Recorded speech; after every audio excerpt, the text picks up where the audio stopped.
So today we're introducing a new study that Ryan and his team have pulled together analyzing Threads data. Very hard to do because Threads doesn't have any analytics built into the platform.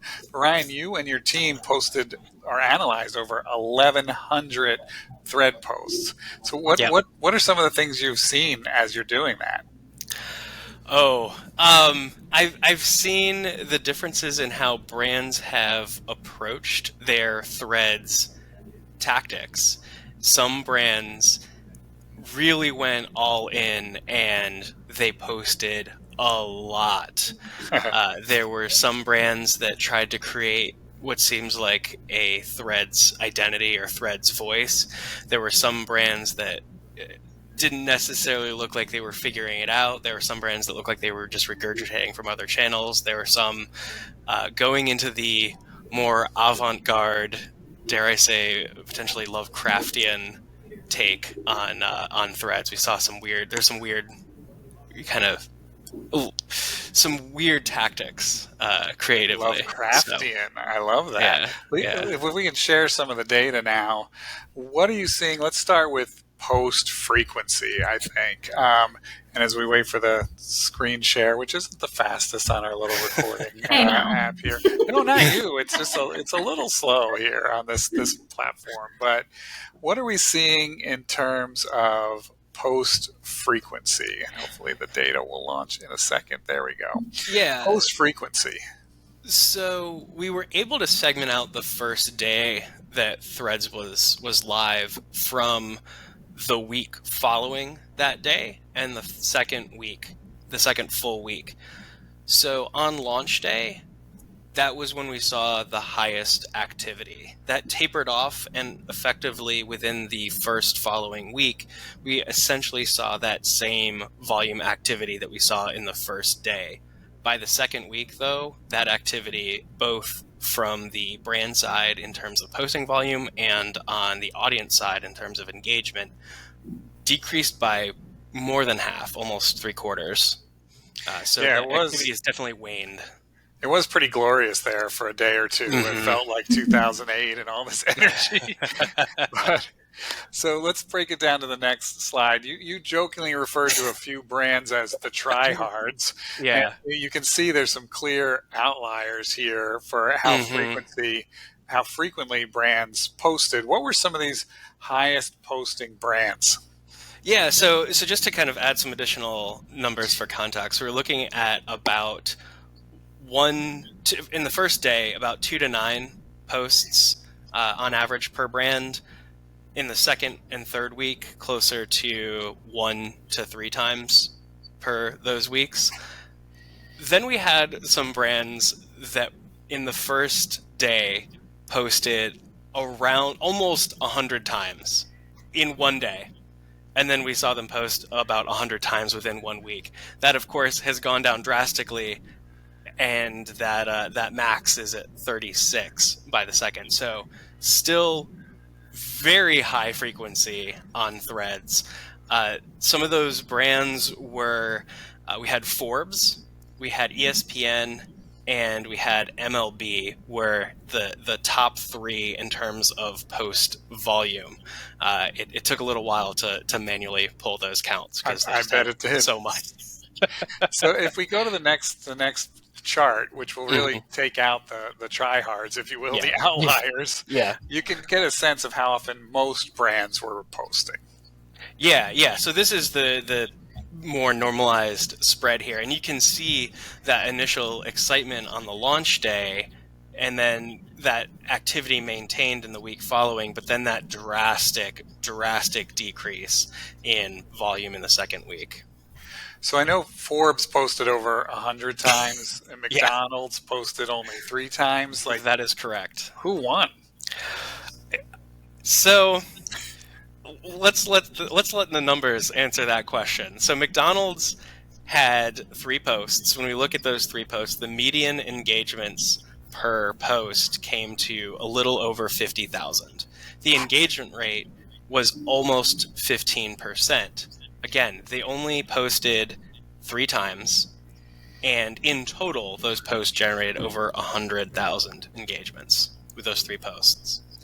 Forbes posted 184 times within that Oof. time period, average engagements per post of 341, and they generated 83,700 total engagements. So respectable, like 455 engagements per post. Not terrible, but McDonald's crushed them with 3 posts. it was the Grimace shake, man. The Grimace curse. That's amazing. Ryan, do you think that had anything to do with their followers, where they started from between those brands, just out of curiosity? I didn't necessarily take a look at that. I think Gotcha. it could. I think it could have to do with the nature of the brands. With Forbes, it was a lot of sharing what seemed like was their publishing cycle for the day, Gotcha. interspersed with a few kind of meta posts of, oh, it's Monday, or here's a picture of a cat, kind of throwing that social team personality in there in the midst of just a bunch of articles. Now, I will caveat, and we'll talk about the methodology at the end, but we're not able to see link click data. So these engagement rates don't count link click data. So there Or could video be, views. or video views, correct. So there could be an additional asterisks to the story if Forbes was successfully driving traffic, but there's no way for us to tell because that's not not publicly available data. But McDonald's was very focused on Grimace with those posts. So I think there might be some of that built-in audience, some of the currency of the Grimace lore that was going on. And then Forbes was just, they're just cranking out content for better or for worse. Let's go to the next chart. And I think you saw this because you had to pull so much of this by hand. You and Quinn had to pull this by hand.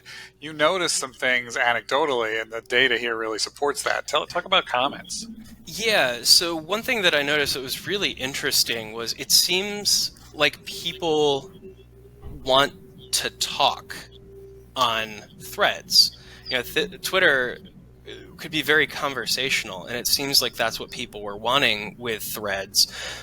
We saw a lot of brands not really leaning into that. There was a lot of regurgitation, again, going back to Forbes, just sharing a bunch of news articles and not really engaging. And then you have Netflix, for example, and some other brands that were asking opinions. Spotify too. There's a lot of asking questions about Taylor Swift and the like. So engaging the follower base and trying to have those conversations seemed to win out when that tactic was utilized. And in some cases, there were comments that exceeded likes. And on Twitter, that could be a bad thing, getting ratioed. But it seemed like people were actually participating. People wanted to be able to share their thoughts and their opinions. And part of that could have been the newness of threads, like wanting to be seen as a user on threads as well. But it seemed like when there was more of a conversational, open-ended question, call to action, that people did respond to it. So I don't know how long that will last as a tactic, but it seemed to work, at least in these first few weeks. But we did see conversations decreasing over the week. So the percentage of comments in that first day was much larger than it has been in the last few weeks, where likes have started to be the primary engager. And whether or not that's because brands have actively tried to keep that conversation going, or they've just started posting photos, videos with more just talking at their audience, as opposed to trying to engage them. And then we look here at the average engagements. Now, this is per post, so this is basically self-normalized. We're really seeing a drop-off here. Yeah, drastic. That first day, there was a lot of excitement, and then we saw it drop, especially on the high end, most significantly. We saw it drop in that first full week, and now it's definitely really normalized in that second week.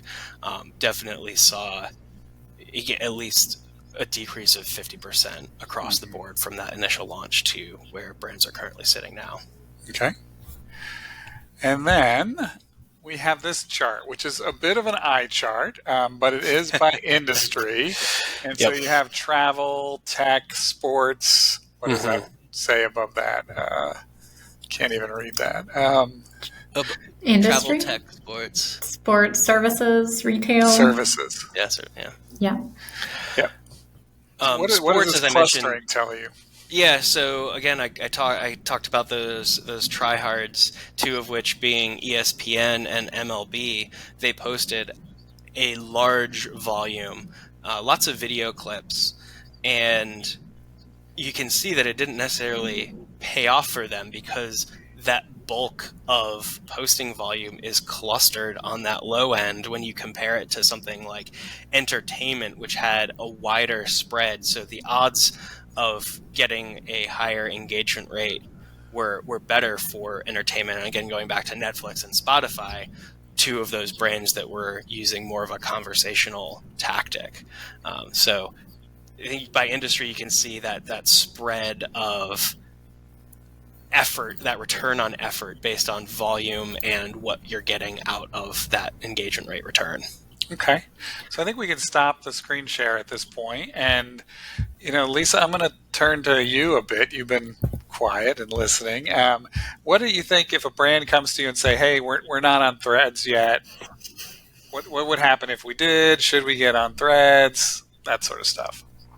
If a brand isn't on Threads right now, because we're a few weeks in and we've seen some of this data roll in, I would say there's not a huge rush to go ahead and be on it, unless you're a brand that feels like you might be able to, or that you just want to kind of park your place, because Mark Zuckerberg is saying, like, this isn't the end of Threads. Like, he's not worried about the user declines. He has seen this. This isn't his first rodeo in terms of building a successful social network. So I think that when he says he's going to pour gas on it, I believe that he will do everything in his power to make it successful, which means I think that there is some benefit for some brands that might be in some of those categories we looked at if you wanted to go ahead and claim it. No one's going to be able to really take it at this point, I don't think, from you, and do some initial post and just kind of let it lie for a little bit. And I think that's okay. I know everyone kind of worries about parking a spot on a social network, but that might be an acceptable play right now based on this data. I don't think you need to rush off and start integrating Threads into your content strategy right away, mainly because for a lot of brands that we work with, resources are tight. And when unless you've got the luxury of all the money and all the time in the world, which some brands seem to have, I have yet to meet them, but they seem like they're still out there. But unless you're that type of brand, there's probably a better play if you've got a goal of engagements. If engagement is important to you, there's probably better platforms at this point to syndicate content on. And that's what we're seeing. And what Ryan was mentioning is that brands are trying to syndicate, and they are getting something from it, but they're getting very little at this point, in the drop off that we've seen. And not only that, but people want more from Threads. They want more of a strategy for Threads. And if you're not able to give them that, it's likely not to resonate as much as syndicated content, even on Twitter at this point, or sorry, X, I should say that. Things have been moving pretty fast. A lot of brands on Instagram, we see Instagram still driving really high engagement rates. And for some of the brands that we've done initial launches, a lot of what we've been comparing against are follower counts of Instagram and seeing how many people really ported over to Threads. And Ryan, I don't know if you have that data somewhere. We do have that data. And I think that's one of the most interesting things, because Threads' grand promise was you'll get your followers basically from Instagram over to Threads, which removes that sort of hassle of starting with a clean slate. But this data that Ryan pulled showed that you'll end up with about 3.4 to 7.6% of your Instagram following. So let's take the middle 5%. If you have 100,000 Instagram followers, you're talking about 5,000 Thread followers. So Yeah. better than starting with no Threads followers, but it's not 100,000, which I think is what people thought it was going to be. Yeah, and I think it's really tempting when you're a brand and you look at these very large brands that seem to just overnight have 50,000 followers. Well, it's because they had millions of Instagram followers, Right. and they were in on the ground floor. You know, we know that Netflix was likely to have had discussions before Threads launched, so Right. they had a plan, and they also had the followers to back that plan. And so because of that, you know, they receive a lot from being that first mover advantage. But for other brands that have less Instagram followers, you're not going to receive, you're just numerically not going to do it at this point and based on the data. And so therefore, there is some residual engagement benefit, but it's going to be much smaller percentage. And so one of the reasons why we did this data is to help inform brands that might be on the fence to look at the data and say, run your numbers through this. How many Instagram followers do you have? That's probably going to be about as good as it gets on the first round, you know, until gas is poured on the platform and you can actually discover brands. But right now, everyone's following mostly everyone that they're following over on Instagram, and the algorithm is suggesting some more, but there's not even a quantifiable way to like justify what you got from that. Measure anything. Yeah, and if brands are looking for an awareness play, if you're not the Netflix or the Wendy's of the world that came out in the get-go, and you can even see even those brands got everything they're probably the best that they're going to get at launch day and then a week after launch, and now it's declining. Yep. So unless you're really spending those resources, it's just not going to generate enough awareness, and you can't even measure that. So then it's really measure it. And it's not going to drive link clicks. So you really have to get, again, clear about your strategy. What is your strategy on social? And if it's not awareness or website traffic, if it's conversion, those are metrics that really aren't even on the picture of Threads right now. And then if you're looking for driving engagements, then you better have a pretty decent sized Instagram following to make it worth all the time of creating a whole new content strategy at this point. Yeah. The other data nugget that was in here, and Lisa, this was your idea to say, well, what percentage of their Twitter following did they end up with on Threads? Because Threads is more analogous to Twitter than to Instagram, at least. That was the theory. And it came out to about 7.8%. So if you had 100,000 Twitter followers, you ended up, on average, 7,800 Threads followers. So, and that's funny because this includes the whole full 2 weeks, and we see all the numbers going down. So if you jump on today, you may not even be able to get to these percentages. We'll see. But I think that's what we're seeing. We're seeing some interesting data. We're seeing things cooling off. We're seeing some variability by industry. We're seeing, again, that posting over and over again is maybe not your best strategy. And we're also seeing that it's hugely early on Threads. So there's a lot more to come. But Ryan, can you take us through for a minute? How'd you do this? Because you can't pull this into a tool. Yeah, no, you can't. So we had to manually pull everything. So just a little bit about the methodology. It was kind of fortuitous when we pulled the data because Threads post timestamping is pretty much non-existent. It'll show you if it was posted within the last day, 2 days, 3 days, 4 days, 5 days, 6 days, 7 days, or the last week, or last 2 weeks, or last 3 weeks. So it's kind of hard to exactly pin down the exact timestamps of posts. So we had to deduce. And when we got down to it, when we were looking at the data set, what was classified as 3 weeks, when you look at the timestamp and it says the past 3 weeks, that seemed to have been when that launch day was. So anything within 3 weeks we were able to classify as that launch day, and then we were able to break it down into the 2 week period and the 1 week period to get the first following week and the second following week. So that was the first part, was pulling those posts manually.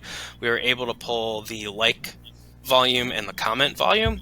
One observation is, when we were going in to kind of double check some of the numbers that we had pulled, some of the numbers had changed. So it does seem like Threads might have a longer post lifespan than Twitter. I mean, Twitter was pretty much first 24, 48 hours, Threads we're seeing that might be a few days longer, depending on how that algorithm is serving up content. And that could change drastically depending on whatever newsfeed stuff they do. So all of this data was pulled as of when we pulled it last week. The numbers might have changed a little bit.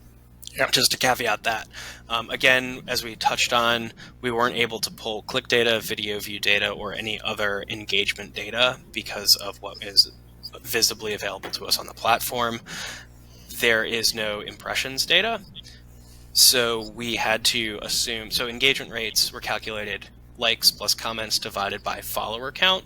And that follower count, there's no past follower count. So follower count was as of when we pulled it last week. So likely there were some follower counts that were smaller when it started out. But we're not able to see impressions. And as we know, Facebook and Instagram have newsfeed algorithms, so they're likely not serving the content to everyone who is following them. If we look at kind of a generous 5% based on what we've tracked with Meta, we could probably assume that the engagement rates are going to be a little bit higher, maybe closer to 1 to 5% if we were to apply an additional percentage of those followers that were reached with content. So we're not able to see if we that. could have divided by impressions, we think it would be 1 to 5%. Exactly. But there's no way to tell because there's not an analytics platform on Threads right now. That could happen next week or next decade. There's really no way to tell with Meta. I mean, they bought Instagram and it took them forever to get an analytics platform that was mobile only, so you still had to pull the data from your phone, and just within the last year they integrate it into the Meta Business Suite. So who knows when, if ever, we're going to get a Threads analytics platform to be able to truly answer how many impressions are being served by posts. So a few of the numbers there, you looked at 1,196 posts. We looked at 50 brands, 6 of whom did not post at all on Threads. So there were 44 brands making those 1,196 posts. Launch day, you described, was the 3-week mark when we pulled the data. That was 43% of the posts. The first week was 40.6% of the posts. And the second week was the rest, which is only about 16% of the posts. So you can see how things dropped off rather quickly. Drastically slowed down. Yeah. So Ryan, Lisa, thank you so much for your time. I appreciate it. Really interesting data. I hope it'll help marketers out there who are trying to decide what to do next on Threads.